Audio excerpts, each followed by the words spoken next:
Përgjigja e parë është jo, nuk kemi vonë, sepse me dinamikën e përcaktuar për investimet në infrastrukturën sportive, deri tash kemi shku mirë, sepse këto investime nuk janë drejt të lidhura me këtë pjesën tjetër që pret themelimin e komitetit organizativ, që kryesisht njëhet me çështjet e logjistikës së organizimit për lojrat mesatare.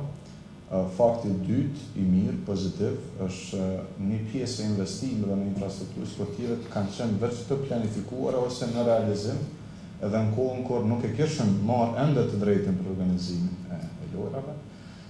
Dhe me sugjerimin edhe të zyrtarëve të ICNG-s, ne kemi qenë shumë kujdesshëm kur e kemi planifikuar pjesën e investimeve, dhe sugjerimi ka qenë kështu shumë i drejtë për drejtë. Shfrytëzoni maksimalisht ato që i keni, sa më shumë renovime, adaptime, përshtatje, e jo shumë investime në të reja të mëdha, të cilat pastaj mund të dalin nga përdorimi dhe krijojnë një problem të ri. Në këtë kuptim, renovimet të stadiumeve, të palestrave dhe infrastrukturës tjetër janë vetëm në vazhdimsi, sepse kanë qenë pjesë e investimeve të ministrisë, edhe pa pjesën e lojrave mesatare.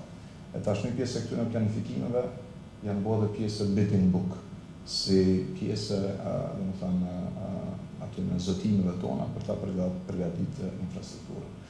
Janë disa investime më të mëdha, dy prej tyre që tashmë e kanë marrë dhe rrugën e kredi plus grant, janë rijetësimi total i pallatit rinisë dhe sporteve, si dhe renovime dhe shpimi kapaciteteve në qendrën e studentëve në Prishtinë, ku përfshihet edhe menza, edhe salla mitetori, edhe 11 salla të edukatës fizike të shkollave në një perimetër të caktuar për rreth qendrës së studentëve, pra në afërsi të konditeve. Këto dyja janë marrëveshje ndërkombëtare për grant dhe kredi, njëra me European Investment Bank, tjetra me Agjencinë Zhvillimore franceze, ndërsa ajo çfarë tash po përgatitet si terma të referencës për të shpallur së shpejti për konkurs projektimit është qendra akuatike e Kosovës, janë disa pishina olimpike, pra do të jetë një qendër akuatike me disa pishina olimpike në një vend. Në bidding book, zotimi ka qenë që kjo ndërtohet në rajonin e Prishtinës.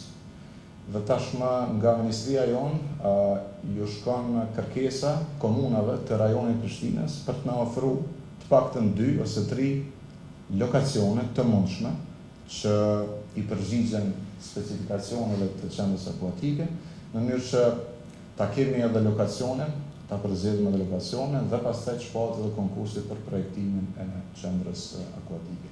Pra, marrë në përgjithësi me investimet që kanë qenë duke vazhduar, në këto tjera të cilat veç kemi edhe marrëveshje ndërkombëtare për mbështetje financiare, që në fakt nuk është mbështetje, është më shumë kredi, cilën e kthejmë në afatgjat. Besoj që me këtë dinamikë jemi mirë, është një dakordim i brendshëm, ky i gjithë neve që jemi pjesë, qeveri, komunat, komitet olimpik, dhe nesër po besoj duhet jetë edhe zotimi i komitetit organizativ që me infrastrukturë sportive ta mbyllim vitin 2029, gjë vitin 2030. Po pastaj duhet edhe testimi i tyre, ka procedura para lojrave, realizimit të lojrave. Saktësisht.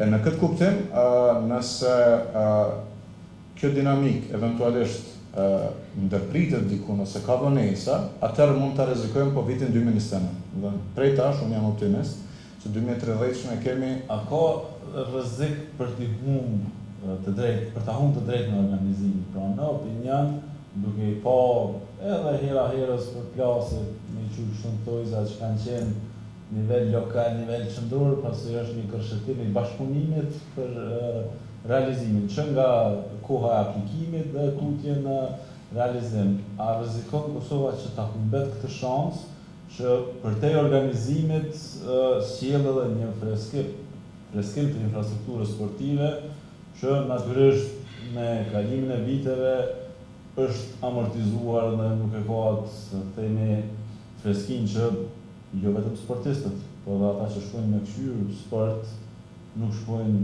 themi me atë dëshirën më të madhe.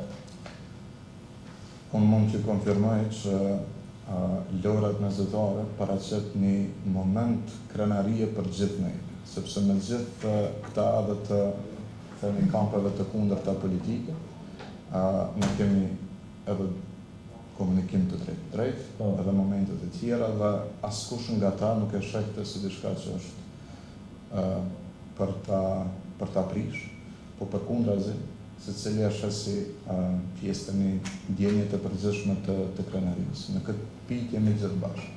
Nuk e kam takuar dhe dikon që mendon ndryshe për lojrat mesjetare, por edhe angazhimi i gjithëve ka qenë për mua i duhur.